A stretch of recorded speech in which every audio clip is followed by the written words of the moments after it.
Vamos lá, turma. Chegando. Elane, boa noite.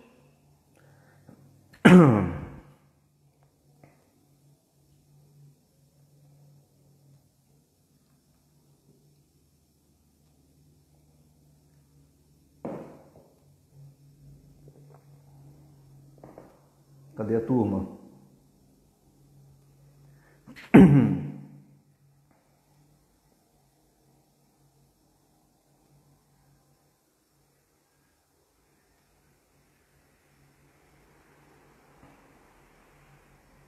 A gente vai continuar hoje falando da sociedade romana. Falamos um pouco da sociedade grega, né? E vamos retomar o assunto falando da sociedade romana, de algumas particularidades e da importância, da relevância da sociedade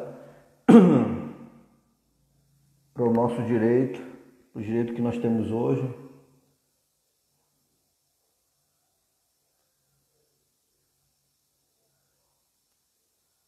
Cadê a turma?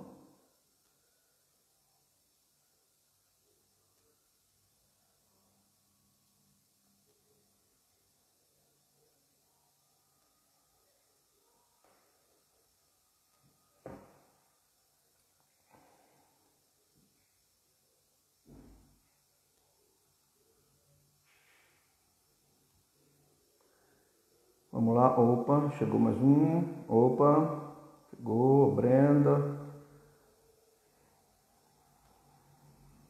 a Fran.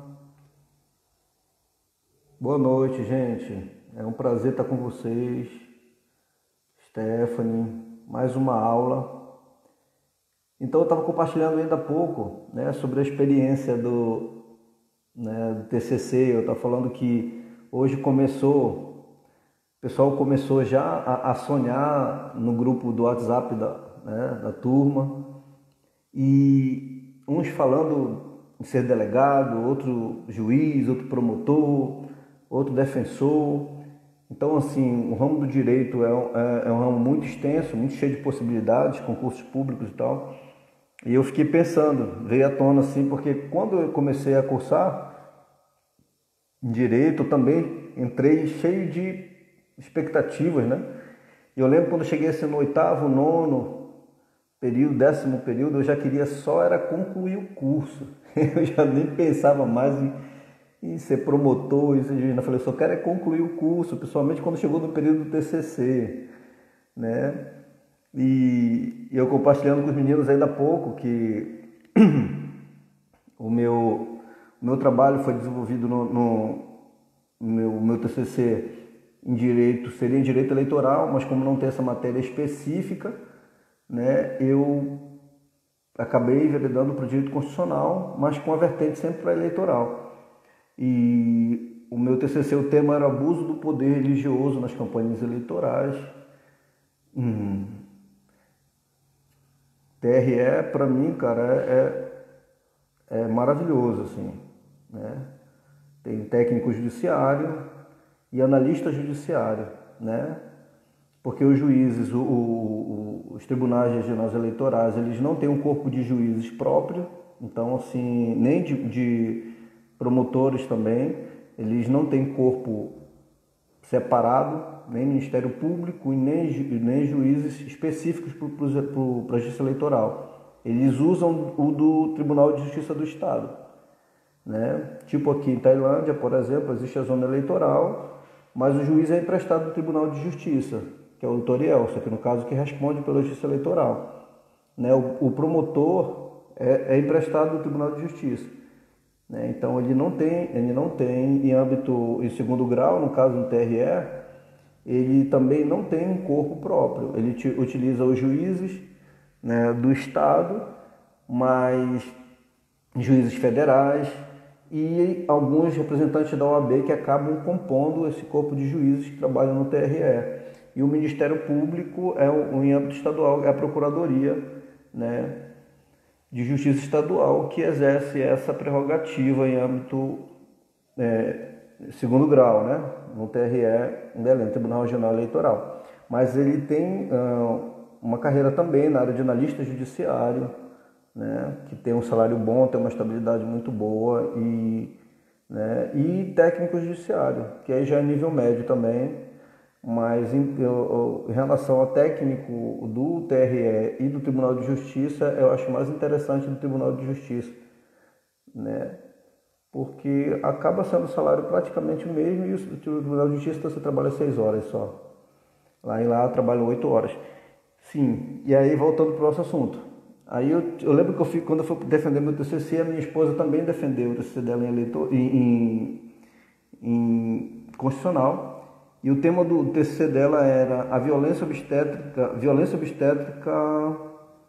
e os direitos fundamentais da mulher. Quando ela foi defender o TCC dela, nós fomos só nós dois nesse dia. E eram só nós dois, ela foi o primeiro e eu o segundo, quando ela defendeu, que ela terminou de apresentar o professor. Só teve uma pergunta lá de uma dos orientadores da banca, e ela arrebentou na resposta. E quando ele terminou, que a gente mandou todo mundo sair para eles analisarem, quando voltou a nota dela foi a nota máxima, 10. Caramba, aí eu olhei e falei, cara, o próximo era eu. Eu falei, meu Deus do céu, olha a responsabilidade agora. Falei, aquela coisa do ego masculino, né, do orgulho. Falei, rapaz, eu tenho que voltar, eu não posso tirar menos de 10, mano. Eu sei que eu fui e defendi meu TCC também, e de graças a Deus foi muito boa na aceitação, que era o abuso do poder religioso nas campanhas eleitorais. E a nota foi a máxima também, inclusive com indicação para mestrado, e que eu pretendo fazer agora em agosto, em nome de Jesus. Tá, então, deixar de falar de mim, vamos falar aqui da aula de hoje. Vamos tentar fazer uma aula bem participativa, bem interativa naquilo forma que puder. Tá, a gente falou então, né, de duas sociedades. A gente começou a falar da sociedade grega, né, falamos da lei de Drácon, né, que ela tinha um aspecto, trouxe algum acréscimo, né, trouxe para a publicidade também, trouxe alguns favores, uma leveza maior para o direito, mas em compensação, em alguns aspectos ainda tinha uma carga muito forte, né? E logo em seguida veio a lei de Solon, né? Que aí Solon já trouxe, de uma certa forma, veio com essa intenção de trazer uma paz social, de tentar trazer essa tranquilidade social, né? Porque a lei de Drácula trouxe algumas reprimendas cruéis, embora, né, ele trouxe alguns acréscimos, mas ainda era muito forte. Então, né, não é à toa que até hoje a expressão draconiana é tido como algo que é legal, mas radical ao mesmo tempo, intenso ao mesmo tempo, e até desproporcional. E Solon veio com essa missão, porque Solon, ele tinha, como ele veio de uma linhagem nobre, né, embora ele tenha tido um declínio, ele conhecia os dois lados da moeda. Então, quando se criou essa ideia e chamou Solon para que criasse uma norma, né, ele veio com essa preocupação, né, de gerar uma estabilidade social, de gerar uma igualdade civil, né, porque principalmente na questão dos devedores, né, a gente viu que olhando o Código de Hammurabi, por exemplo, né, a gente percebe que existia uma intensa imposição, né, principalmente de castigos físicos. Então a gente percebe que lá para frente, quando a gente entra e começa a falar da Mesopotâmia e falando de Babilônia, a gente começa a perceber que há uma substituição dessa pena do castigo físico pela pena pecuniária, né? E que os ávilos, que eram cidadãos livres, Em algumas situações, somente por questão de dívida, eles poderiam se tornar escravos de outras pessoas livres, né? E a gente percebe que a lei veio trazer justamente a 4 anos, que era o limite para que eles ficassem. Então, assim, quando o Solon veio, ele veio com essa ideia, principalmente para a classe das pessoas livres, que mudasse com essa situação, principalmente trouxesse essa igualdade civil, né? Trouxesse essa igualdade civil que não se voltasse a aplicar aquele tipo de pena adiante, né? Isso a gente viu na aula passada, né? E a gente começou a entrar no direito, na sociedade romana, e viu como isso se dava, né? Roma, a importância que ela deixou, que ela teve para o direito, na formação do direito. Roma, ela tinha uma particularidade, a cidade de Roma, né? Que embora ela não tinha contornos urbanos, né? Ela possuía uma característica meio rural, era rodeado por aldeias, né? Então tinha uma organização um pouco complexa, meio primitiva. A história romana ela pode ser dividida em 3 períodos. A gente viu isso, começou a ver isso na vez passada. O primeiro era o da realeza, tá? E aqui a gente vê que é característica do absolutismo, né? Então nesse período os reis eram eleitos, ok? Os reis eles não traziam essa característica hereditária, como a gente vê hoje, por exemplo, na Inglaterra, né, no Reino Unido, que vai se passando, tem um aspecto geracional. Nesse período não, eles eram eleitos, eles tinham tipo como se fosse uma espécie de mandato, né? Isso se dava através dos comícios, né? E por isso que a gente tem hoje, num período eleitoral, período que se trata de eleições, os comícios, que são reuniões, aqui no caso já eram reuniões feitas por integrantes do povo que escolhiam, né? Nesse caso ficavam fora os escravos e os plebeus. Esses não poderiam participar dessa eleição, desses comícios, né? Não poderiam eleger. Então isso se dava através de assembleias, né? A gente falou isso a vez passada. Esses governantes eleitos eles eram vitalícios, né? Porém as suas gestões, o tempo, ele não se passava com o tempo para os filhos, para os herdeiros, tá? Embora fosse vitalício, não se transmitia aos herdeiros, ok? Então no caso de morte, por exemplo, ou eventuais renúncias, né, se convocavam novas assembleias, né, que chamavam os comícios curatos, né, e aí se elegia novos gestores ou novos governantes, tá? O rei nesse período ele era supremo, juiz supremo, né? Ele controlava aspectos religiosos, ele controlava aspectos administrativos, né, ele controlava a justiça, ou seja, todo o poder era na mão do rei, né? E das suas decisões não se admitia qualquer recurso. Se você se lembra que a gente falou disso, né? Ele era soberano. E aí, como conselheiro do rei vieram quem? O Senado, né? Os senadores. E a gente viu aqui a definição da palavra Senado, né? Que deriva de senatus, por sua vez deriva da palavra senis, que significa ancião, idoso, né? Alguma coisa do gênero. Senis, que inclusive deu origem à palavra sênior, né? Muito conhecida no nosso vocabulário cotidiano, né? Durante esse período, o Senado não tinha poder específico, né? Ele não tinha atribuição legislativa, isso que a gente conhece hoje, né? O Senado, naquele período, ele servia apenas para aconselhar o rei, sendo que os conselhos eles poderiam não ser seguidos pelo rei, eram meras sugestões, né? O rei seguia ou não. Esse período durou um pouco mais de 200 anos, né? Até o advento da denominada República Romana, né? A república, vocês lembram do termo, né? Que vem da aglutinação, da junção de 2 palavras, res, significa coisa, ok? E público, que significa do povo. Então, república seria uma coisa do povo, algo do povo, né? Então, com o advento da república, né, os romanos eles decidiram pulverizar o poder executivo, né, tirar essa concentração exagerada, exacerbada do poder na mão de um único governante, né, de um único imperador.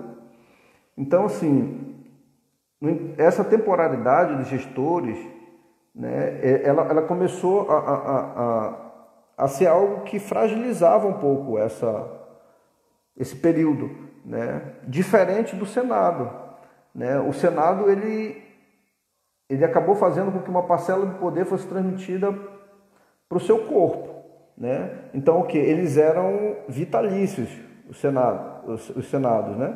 Os senadores. Eles permaneciam por mais tempo no governo, né? Igual hoje, né? O mandato do senador é de 8 anos.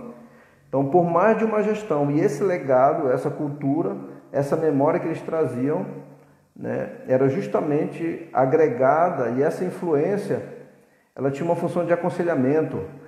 Isso fazia com que os senadores mais antigos tivessem uma parcela que perdurasse por mais anos. Eu falei a respeito disso, lembrei a vez passada, né, que até hoje, por exemplo, um ministro da Corte Suprema da Nação, do STF, ele, embora seja indicado pelo presidente da República, né, o executivo indica, mas é no Senado, ou seja, no Senhor, os senhores, aquele que tem o poder de aconselhamento, é lá no Senado que eles vão ser sabatinados, e essa indicação do presidente, né, dessa pessoa que será o sucessor de um ministro na Corte Suprema, né, após a sabatina, essa pessoa será referendada ou não para ocupar uma cadeira na Corte Suprema. Então, para vocês verem a tamanha importância do Senado, que até hoje a gente vê reflexo disso, né? Aquele que são pessoas mais velhas, pessoas que têm o poder de aconselhamento, né? Então, nesse período aqui, a gente viu também que uma figura importante na sociedade era dos magistrados, né?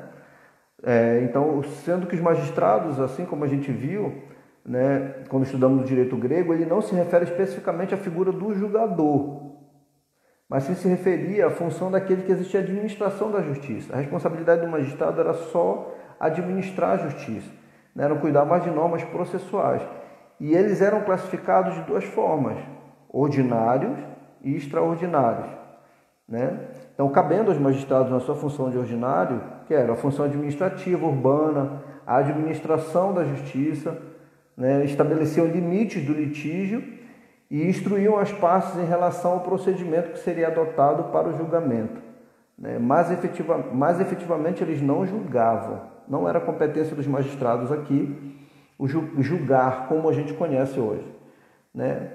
Então, dentro dos extraordinários, os quais eram eleitos também anualmente, a gente viu a figura dos censores. Vocês lembram que nós vimos a vez passada, aquele que era responsável pelo censo, né, que era realizado periodicamente, esse censo de cada 5 anos, né, era o momento que eles faziam com que o cidadão se apresentasse seus bens, suas famílias, né, faziam uma declaração de tudo que tinha nessa sociedade. Então, quem constituía a família, como eram compostas essas famílias, qual patrimônio detinham, né, quantos bens. Então, tudo isso constava ao final numa grande declaração.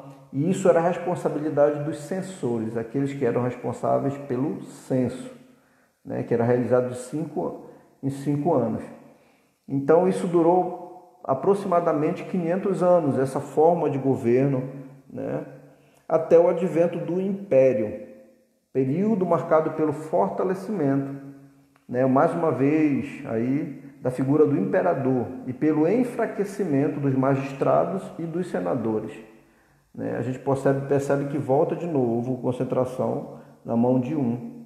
Tá? E aí a gente vai entrar agora. Isso daí basicamente que a gente terminou de conversar foi o que a gente viu um pouco já de introdução na aula passada, né? E agora a gente vai continuar, né, falando dessa sociedade romana, né, especificamente do direito romano, né, como ele se constituiu e a influência dele, né, no nosso ordenamento jurídico hoje. O direito romano, ele é assentado em 3 aspectos. Tá? O direito romano é assentado em 3 aspectos. Quais são? viver honestamente, não lesar a outrem e dar a cada um o que é seu. Então, são esses três aspectos que balizam o direito romano: viver honestamente, não lesar a outrem e dar a cada um o que é seu. Ok? Então, a partir desses três pilares, né, várias normas foram extraídas para constituir as codificações, as normas advindas do direito romano. Então, a gente percebe que, com base nessa filosofia, né, de viver honestamente, não lesar a outro e dar a cada um o que é seu, foi que começou a se fundar, a se basear, né, o direito romano, propriamente dito. Então, assim, didaticamente, para ficar bem mais fácil para a gente compreender, esse direito romano ele se divide em três períodos, ok? Tá? Ele se divide em três períodos: o período arcaico, o período clássico e o período pós-clássico, certo? A gente vai ver se dá para a gente falar nessa aula sobre o período arcaico, né? E sobre o período, chegar pelo menos até o período clássico, né? E aí depois a gente entra no período pós-clássico na próxima aula, acho que amanhã. Né? E cada um desses períodos aqui, né? Então a gente viu que o direito romano é assentado sobre três aspectos. No aspecto filosófico, né? Então, viver honestamente, não lesar a outrem e dar a cada um que é seu. Né? E ele, já o direito romano, na sua aplicabilidade, né? Na existência das normas, como ele começou a se desenvolver, ele já se dividiu em três períodos, desenvolveu em três períodos: no período arcaico, no período clássico e no período pós-clássico. Né? E cada um deles tem a sua importância, e é disso que a gente vai começar a falar agora. No período arcaico, né, o primeiro desse período de direito romano, a família era o centro de tudo. Uma observação, algo que chama bem a atenção, que eu quero que você esteja atento. Né? Isso será objeto da nossa primeira avaliação, tá? Principalmente essas definições, essas conceituações, as distinções entre os períodos e a forma com que o direito foi evoluindo, né? Desde lá do início dos povos ágrafos, do início da escrita com o Código de Unamu, perfeito? Conhecer essa distinção, Código de Esnuna, Código de Hammurabi, tá? A Lei de Drácon, já na Grécia, qual a diferenciação, o que diferenciou, por exemplo, a Lei de Drácon da Lei de Solon? Qual foi o propósito? Por que Solon editou as normas? Quais as características? O que foi preponderante na Lei de Solon? E o início do Império, da lei romana, do direito romano, como se desenvolveu. Então a gente chega nesse momento e vê que dividia-se em três períodos: período arcaico, período clássico e o pós-clássico. Então, no período arcaico, o importante, né, a base nesse momento era a família. A família era o centro de tudo, ok? Nesse período arcaico. Então os cidadãos eram vistos apenas como membros de uma unidade familiar, ok? Os cidadãos eram vistos como membros de uma unidade familiar no período arcaico, antes de serem vistos como integrantes de uma sociedade, como indivíduos, como direitos, como alguém que tinha direitos e obrigações. Né? Nesse período aqui, a família era o centro. Os cidadãos eram vistos apenas como membros dessa unidade familiar. Então, para vocês terem uma noção de aspectos que definem o período arcaico, por exemplo, os recém-nascidos, né? Eles só eram recebidos na sociedade, no período arcaico, mediante uma decisão do chefe dessa unidade familiar. Olha, então nascia uma criança, mas ele dependia de ser recebido da aceitação desse chefe dessa unidade familiar para que ele passasse a fazer parte dessa família. Então, desse modo, para vocês terem uma noção, o aborto, a rejeição de filhos, o enjeitamento de crianças, que se chamava, né? O nascimento livre, o infanticídio de filhos de escravos eram práticas muito usuais nesse período. Né? Eram embora assim a gente olha, a gente diz, caramba, né? Aborto, rejeição, infanticídio, mas isso eram tidos como legais para aquele ordenamento jurídico, né? Naquele momento, para esse período, né, arcaico, isso eram legais. Necessariamente, isso dependia, né, diretamente, necessariamente, do consentimento do chefe da família. Então, assim, o foco nesse momento do período arcaico é justamente a família como centro, né? O pai de família, né? Aquela pessoa responsável pela família, a ela cabia a responsabilidade, se nasce um filho, dele aceitar ou não na sua casa. Então, por conta disso, havia um índice altíssimo de aborto, né? A rejeição de muitas crianças, né? O enjeitamento, o infanticídio, né, de filhos de escravos. Isso eram práticas usuais, né, nesse período. Então, o legado mais importante do direito arcaico, né, do direito romano, é a chamada Lei das 12 Tábuas. Você já deve ter visto alguma coisa a respeito. Então, o legado mais importante do direito arcaico, vou anotando aí, do direito romano é a Lei das 12 Tábuas, né? Os plebeus, eles ignoravam os costumes em vigor nas sociedades romanas, né? Então, e por conta disso eles ficavam muito vulneráveis. Por quê? Porque a violação dessas normas, né, costumeiras, eram frequentes, porque eles não conheciam as regras. Então, se eles não conheciam, eles não se ajustavam, não se amoldavam àquilo que essas normas definiam, né, aquilo que elas estabeleciam. E aí, por conta disso, esses plebeus, eles iniciaram um movimento, eles começaram a se queixar reiteradamente dos magistrados, aqueles que começaram a aplicar as normas, das decisões que eles proferiam e da administração da justiça que eles cuidavam, né? Eles eram frequentemente penalizados por conta dessas violações, porque eles não conheciam as normas, eles não sabiam o que elas queriam dizer, não conheciam da sua aplicabilidade. E eles começaram a se queixar dos magistrados. Por quê? Porque constantemente eles eram penalizados por conta das violações, das normas que eles violavam. E aí tudo isso em decorrência, né, da falta de conhecimento.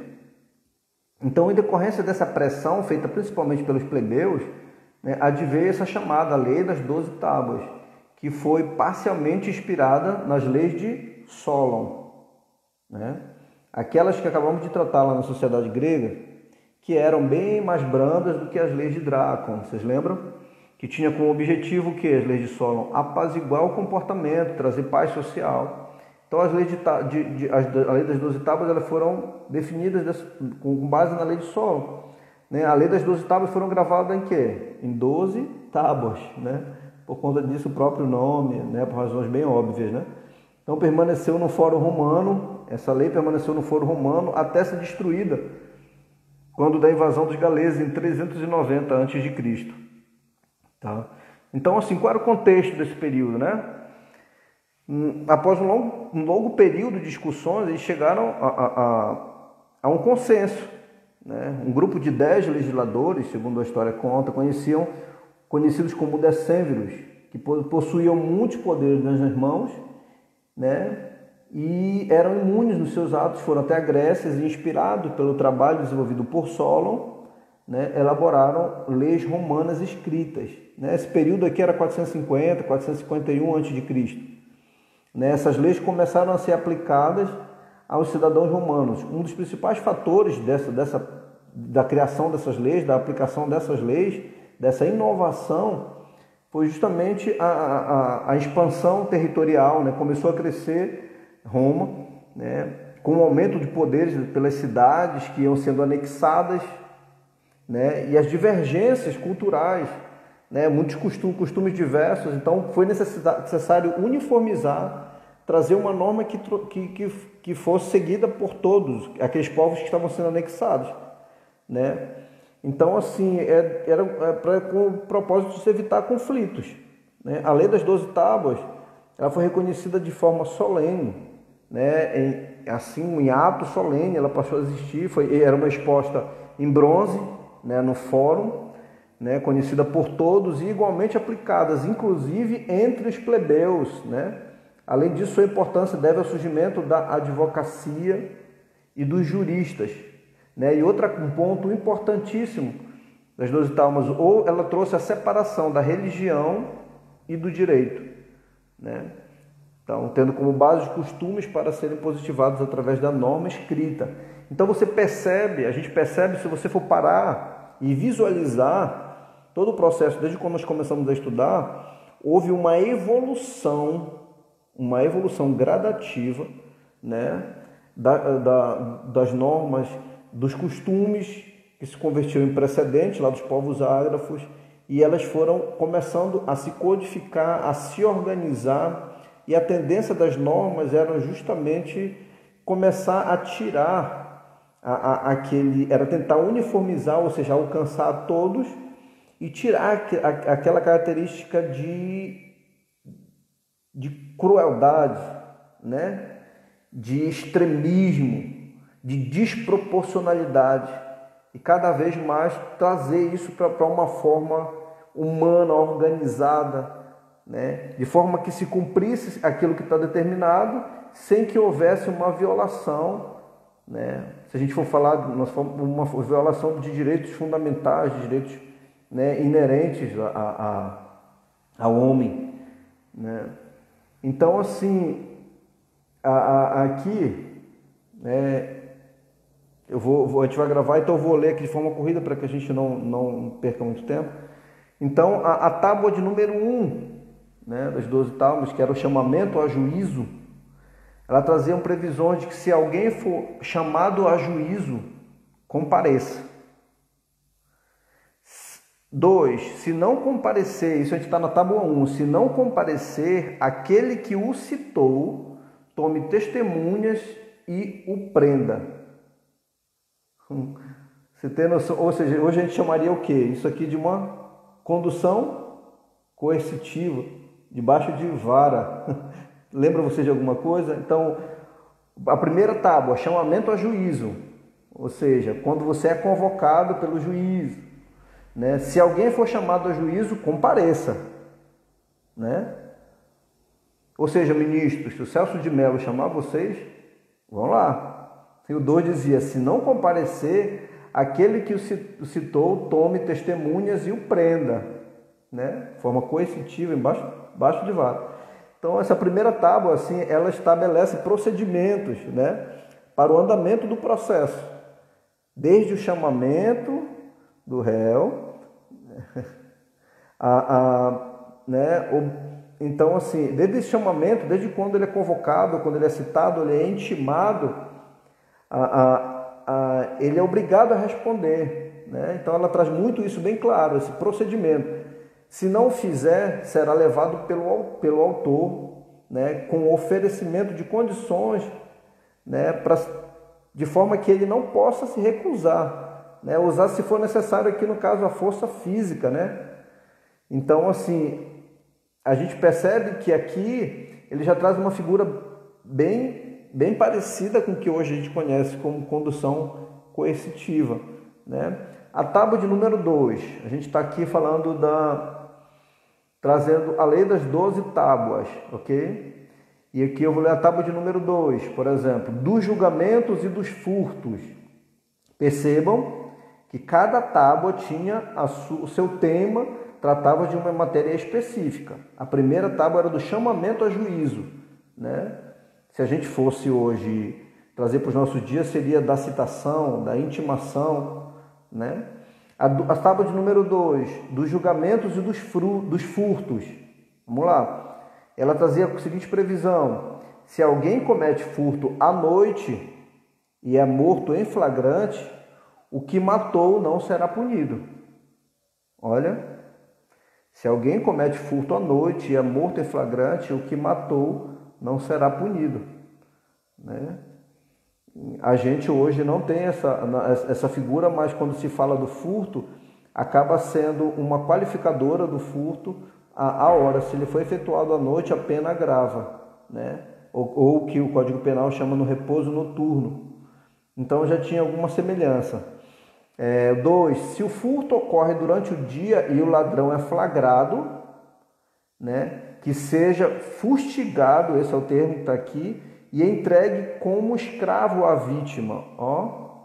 Se é escravo, que seja fustigado e precipitado do alto da rocha Tarpeia.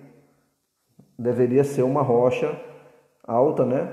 Então, pelo que se extrai aqui é o seguinte, né? A segunda tábua, ela regulamenta alguns procedimentos do processo, né? Do processo citado lá na primeira. Então, você é levado a juízo, né? Com acometimento de algum flagrante à noite, né? Ou durante o dia, com agressão da vítima, né? Ela poderia, em algumas situações, matá-lo, né? E sem ocasionar punição a essa vítima, né? Ou então o cara que furtou poderia transformar em escravo, né? E poderia ser jogado de uma rocha como forma de reparar o dano. Olha aí. Ok.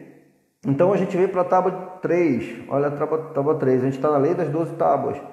A primeira previsão da tábua número 3. Esgotados 30 dias e não tendo pago, que seja agarrado e levado à presença do magistrado, né? Conduzido. Então, se não pagar e ninguém se apresenta como fiador, que o devedor seja levado pelo credor e amarrado pelo pescoço e pés com cadeias, com peso até o máximo de 15 libras ou menos, se assim quiser o credor. Então, havia um aspecto punitivo aqui. Vamos correr aqui, a tábua de número 4. Quarto, né? Que falava do pátrio poder. O pátrio poder, né? O poder familiar. Então, o pai terá sobre os filhos nascidos de casamento legítimo o direito de vida e de morte e o poder de vendê-los. Já pensou? O pai terá sobre os filhos nascidos de casamento legítimo o direito de vida, de morte e o poder de vendê-los, né? A gente lembra que as crianças, né, elas eram vistas de uma certa forma como objeto, né? Eu vou depois separar para vocês um documentário que tem, né? As crianças, elas não tinham direitos, né?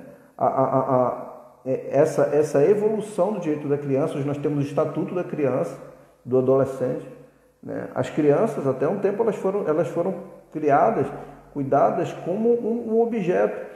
Eu lembro dessa situação, depois eu vou consultar o caso, eu não sei se tem vídeo isso, mas tem só um documentário escrito, mas nos Estados Unidos teve uma criança que ela era abusada, ela era agredida pelos pais, né, de uma certa forma, e um advogado ou ela foi à justiça como uma forma de tentar conter a violência do pai. Eu não lembro qual caso, mas ele é famoso.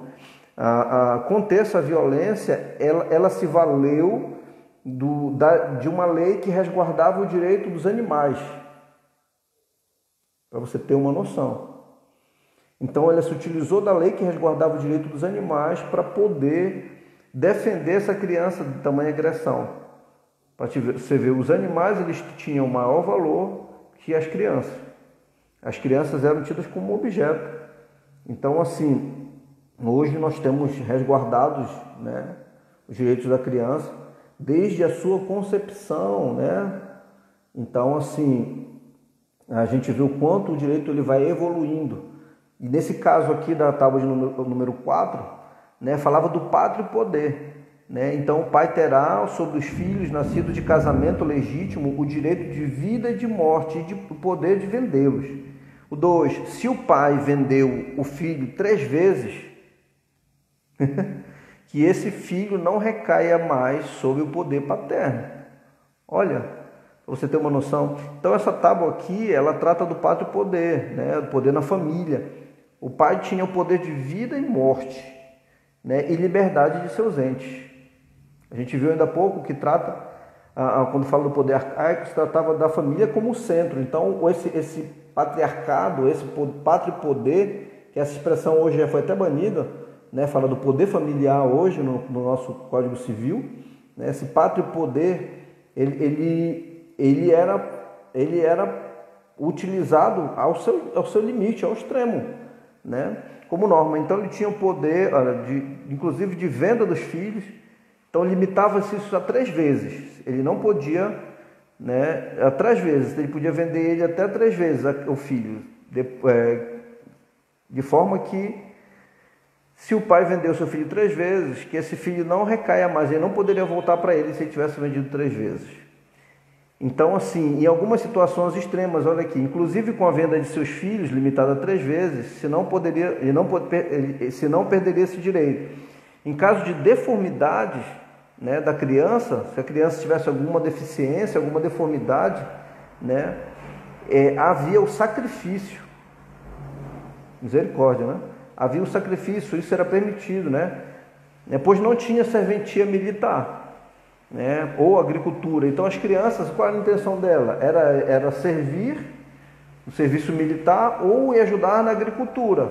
Então, se uma criança nascesse defeituosa, como se chamava, né, com deficiência, alguma deficiência ou deformidade, a solução para essa criança era o sacrifício, já que ela não ia servir para o serviço militar ou para a agricultura.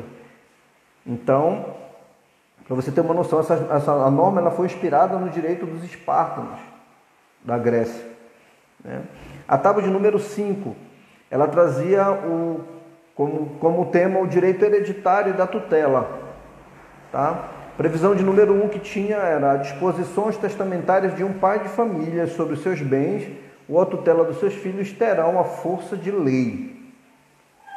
Então, aquilo que o pai decidir, isso era. Né? Então, as disposições testamentárias de um pai de família sobre os seus bens ou a tutela dos seus filhos terão a força de lei. Então, assim, valiam como se lei fosse. Né? Se um pai de família, 2, se um pai de família morre intestado, não deixando herdeiro, né, seu herdeiro necessário, que o agnado mais próximo seja o herdeiro. Olha aqui essa previsão. Então, essa tábua aqui, ela trata dos institutos do direito hereditário, né, e o da tutela. Então, em caso de herança, aqui, no caso, um chefe de família sem herdeiro, aquele que não tinha um herdeiro, não tinha um filho, não tinha, né, e isso, sem testamento, será beneficiado o ente mais próximo, que eles chamam aqui de agnado, né. Porém, se fossem dívidas ativas e passivas, eram divididas entre todos, segundo o quinhão de cada um deles. Ou seja, né, se tivesse herdeiros ou entes queridos, se a dívida que o pai deixou, se a herança que o pai deixou fosse dívidas, né, da mesma forma, aquele agnado, ou seja, aquele ente, né, no caso dele não tendo filho, ele sobraria para ele também arcar com essa dívida. A tábua de número 6 fala do direito à propriedade da posse. Né, o direito à propriedade da posse. Se alguém empenha a sua coisa e vende em presença de testemunhas, o que prometeu tem força de lei.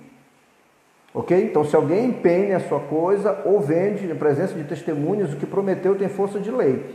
Se não cumpre o que prometeu, que seja condenado em dobro. Ó. Então, assim, nessa tábua aqui, tábua de número 6, a gente encontrava as regras de propriedade da posse. Né? Os contratos eram pautados no consenso de ambas as partes. Né? Depois a gente vai ver lá para frente que tem uma expressão que define muito isso, chama-se pacta sunt servanda. Ou seja, o contrato faz lei entre as partes. Né? Aquilo que as partes convencionam, isso é. Né? Então, assim, sendo que a palavra de um homem com um juramento, contrato ou venda, na presença de testemunhos, cria uma obrigação de cumprimento com força de lei. Se não fizer, será condenado em dobro. Então, esse título aqui, ele trata justamente disso, né? Da questão contratual, do direito de propriedade e da posse. Né? Se eu vendo algo, eu firmo um contrato, eu tenho que cumprir sob pena de ser punido ou pagar em dobro. Né? Tem um brocado jurídico que diz que quem paga mal, paga 2 vezes. Né? E a tábua de número 7 se refere aos crimes, ok? As previsões são: se o autor do dano é impúbere, né, que seja fustigado a critério do pretor e indenize o prejuízo em dobro. Impúbere aqui é um menor, né? Se alguém matou um homem livre e empregou feitiçaria e veneno, que seja sacrificado com o último suplício. Olha, que seja sacrificado como o último suplício. Então, assim, essa aqui é uma das tábuas mais importantes, né?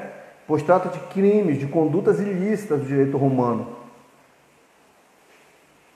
Revolucionário para aquela época, né? Então, contendo penas para os delitos, né? Inclusive o pagamento de compensações pelos prejuízos causados.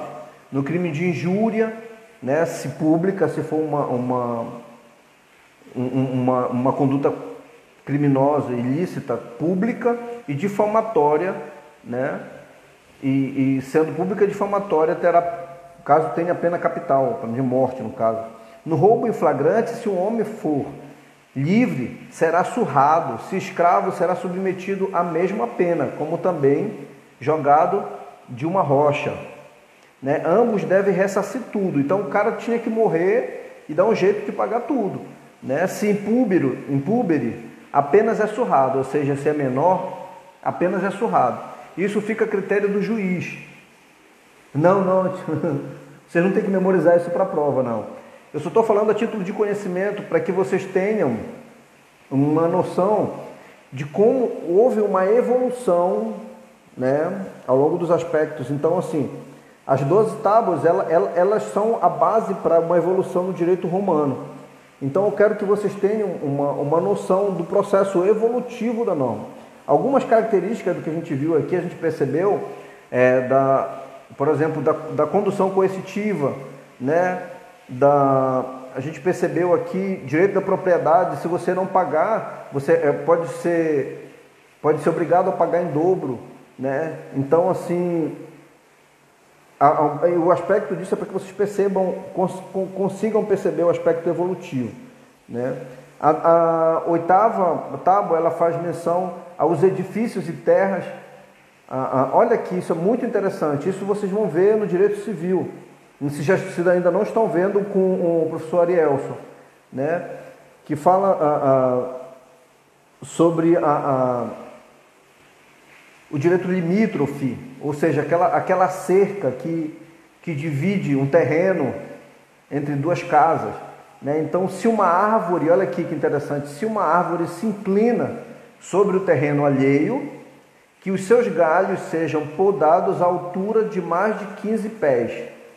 Se caem os frutos do terreno sobre o terreno vizinho, o proprietário da árvore tem o direito de colher esses frutos.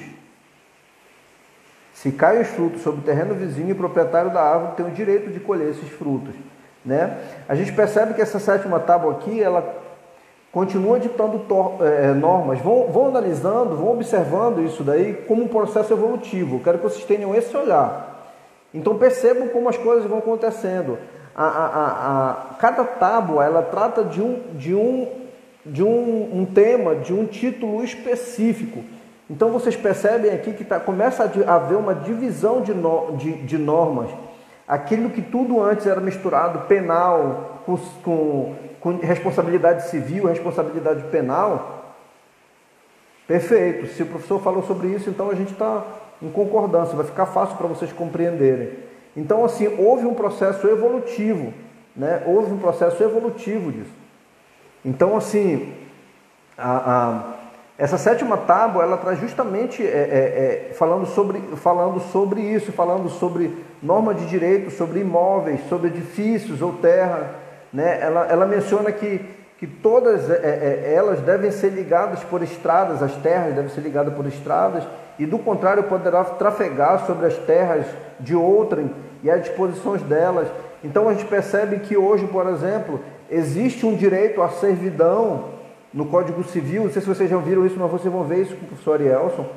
Então, assim, se você tem uma casa lá no fundo de um terreno, ou tem dois terrenos aqui, a rua fica aqui à frente, tem um primeiro terreno e tem um segundo terreno lá atrás, e a única forma de acessar essa casa lá de trás, o segundo terreno, é passando por essa primeira residência aqui, passando por essa residência, você é obrigado a consentir. Você é obrigado a consentir pelo Código Civil, né, que essa pessoa tenha acesso por dentro do seu terreno, para poder chegar à sua casa. Isso chama servidão. Né? Servidão. Se você tiver alguém na sua casa, e eu vou falar aqui de uma situação que aconteceu comigo, por exemplo, isso aqui tem a ver com essa parte de árvore, de fruto que cai para dentro do terreno, tem a ver com servidão. E uma coisa vocês vão ver com o professor Arielson, mas assim, aconteceu comigo na minha casa em Belém. Por quê? Se alguém, por exemplo, você tem 2 terrenos, o terreno é lado a lado com o outro, a tua casa é construída com o outro, né? Então, se você no teu quintal, você constrói uma piscina, por exemplo, você constrói uma piscina, né? E lá nessa piscina você tem o hábito de ir para lá, de tomar banho na piscina, e tem chuveiro, depois se você quiser, você toma banho só de cueca, você fica à vontade, afinal é o seu quintal, você está ali, e de repente o vizinho do lado começa a construir um segundo andar. Ele tem uma casa térrea e ele começa a construir um segundo andar. E desse segundo andar, ele abre uma janela que dá acesso à tua casa. Isso aconteceu na minha casa em Belém. Então assim, o vizinho foi construir um segundo andar na casa dele, e ele, além disso, ele abriu uma janela que dava acesso ao meu quintal. Ou seja, a minha privacidade foi comprometida totalmente. Né? E o Código Civil, ele traz uma previsão, ele diz que você tem 1 ano e 1 dia para questionar isso. Entendeu? Você tem que deixar aquele vizinho ciente de que do teu descontentamento. Para que depois, caso seja necessário, se ele não resolver isso, você tenha que ir a juízo, levar essa causa e dizer para o juízo que você o notificou dentro de tempo hábil. Sob pena que se você não fizer isso nesse prazo de 1 ano e 1 dia, você não poderá mais fazê-lo. Então, o que foi que eu fiz? Nessa época eu estava estudando Direito, eu devia estar no 5º semestre, sabe lá, alguma coisa. E é justamente no período que eu estava estudando sobre isso. E eu chamei a vizinha, a esposa dele, e eu falei: vizinha, o que é que vocês pretendem fazer naquela abertura daquela janela lá? É uma janela para o meu quintal? Aí ela pegou, ficou toda desconcertada. Aí ela falou: não, vizinho, a gente é só uma abertura para colocar uma central, um ar-condicionado. Mas não era um ar-condicionado. O ar-condicionado não tinha aquele tamanho, era uma janela. Só que se eu não reclamasse naquele momento, né, até quando eu vim de Belém, ele mudou para Macapá, e aquela janela, ele colocou madeira, ele nunca abriu e colocou uma janela hoje, lá. Ele só abriu e colocou tábua e fechou e tal, e ele não concretizou o projeto dele. Mas eu reclamei sobre isso, então eu já deixei claro que se fosse fazer, porque ela tirou toda a minha privacidade. Se eu não reclamar sobre isso, isso se torna servidão, né? Servidão que se chama. É como se alguém, por exemplo, entrar na tua casa, às vezes tem parede com parede, e alguém abre um espaço no muro e coloca um vidro, né? Faz uma parte de vidro toda e põe ali, né? E com aquilo ali, se ele se levantar, ele consegue ver o teu quintal, ele consegue ver a tua lateral, né? E se você não reclamar isso, se você deixar ali e ela passar por um tempo sem que você reclame, isso chama-se servidão. Você não poderá mais tirar. Você não poderá mais tirar, porque você perdeu o prazo para reclamar. É como se alguém começa a passar pelo teu quintal para poder ir para a casa dele, começa a ir, passar para o teu quintal, passa isso durante 1 mês, 2 meses, 3 meses, começa a usar bem por ali, porque ele não tem outra forma de passar, e chega uma hora que você já não pode fazer nada mais, porque isso já virou uma servidão. Então, assim, essa 7ª tábua aqui, ela trata sobre imóveis, sobre edifícios e sobre terras. Ela fala justamente isso. Ela menciona que todas elas devem ser ligadas por estradas. Então ela traz uma previsão de que bem parecido com o nosso direito que a gente tem hoje. A tábua de número 9, ela fala do direito público, né? Então, se alguém promove em Roma assembleias noturnas, que seja morto. Ó, assembleias, reuniões, né? A gente viu que a escolha de magistrados ela se daria por assembleia, por votação. Então, se alguém faz isso à noite, que seja morto. Essa é a determinação da tábua de número 9. A segunda aqui, previsão que traz nessa tábua, diz: se alguém insuflou o inimigo contra a sua pátria, o entregou um concidadão ao inimigo, que seja morto, né? Então ela trazia aquilo que se referia a direito público. Então essa nona tábua aqui, né, o magistrado ou o árbitro, que nesse caso aqui julgasse em favor de uma parte ou em seu prejuízo mediante pagamento de dinheiro, ou seja, corrupção, né, prevaricação, se ele agisse dessa forma, ou qualquer pessoa que promovesse assembleia em Roma à noite, né, trairia, isso demonstrava-se traição à pátria, e a pena seria a morte. A 10ª fala a respeito do direito sacro, né? A 10ª tábua fala a respeito do direito sacro, que os corpos dos escravos não sejam embalsamados e que seja abolido dos seus funerais o uso de bebida em torno do cadáver. Não é permitido sepultar nem incinerar um homem morto na cidade. Então, nessa 10ª tábua aqui, ela traz algumas regras sobre funerais, com respeito aos mortos, algumas proibições como incinerar ou sepultar o morto dentro da cidade, o uso de acessórios com coroas e a respeito de mulheres, como deve ser removido esse cadáver, né, o embalsamento. Então, assim, procedimentos a respeito do velório, como se dá. Então, ela já traz algumas normas nesse sentido. A 11ª fala que a última vontade do povo tem a força de lei, né? Se refere às classes aqui, essa tábua 11ª. Então eu falo outra coisa: não é permitido o casamento entre patrícios e plebeus, faz a distinção entre classes. E a 12ª e última fala da apreensão do penhor. Se alguém fez consagrar coisa litigiosa, que pague em dobro o valor da coisa consagrada. Se alguém obtém de má fé a posse provisória de uma coisa, que o pretor, né, para pôr fim ao litígio, nomeie 3 árbitros e que estes condenem o possuidor de má fé a restituir o dobro dos frutos. Tá? Isso aqui tem muito a ver com o nosso direito atual, essa parte última aqui. Então ela fala justamente disso. Aqui hoje a gente fala de usufruto, né? Se alguém, por exemplo, ocupa a casa de uma pessoa, né, de um proprietário, e regularmente lá ele vai ficando, ele faz uma mercearia, ele faz alguma coisa, e começa a adquirir algum valor em cima disso, que são os usufrutos, né, ele tem que indenizar. A história do direito, ela, na prova da ordem, ela não cai diretamente. Ela cai sobre alguns aspectos filosóficos, sobre a filosofia jurídica, cai algumas coisas, mas ela não cai especificamente. Sobre a história do direito não cai.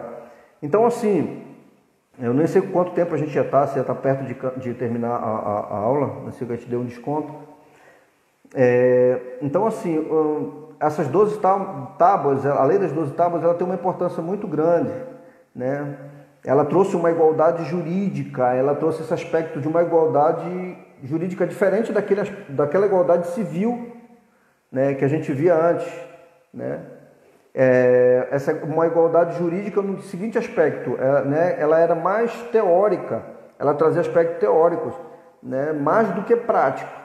Então ela começou a se organizar, a trazer uma certa organização para a norma jurídica. Ela começou a ser essa base do direito romano. Ela previa uma igualdade de tratamento perante a lei. Então, assim, se você for observar a lei das 12 tábuas, ela traz uma aplicabilidade. Valeu, 25, perfeito. Está terminando já aqui. Então ela traz um aspecto mais de igualdade para todos aqueles que foram ordenados por ela e que começaram a cumprir. A gente está terminando o nosso tempo bem aqui, a gente vai dar uma continuidade na próxima aula.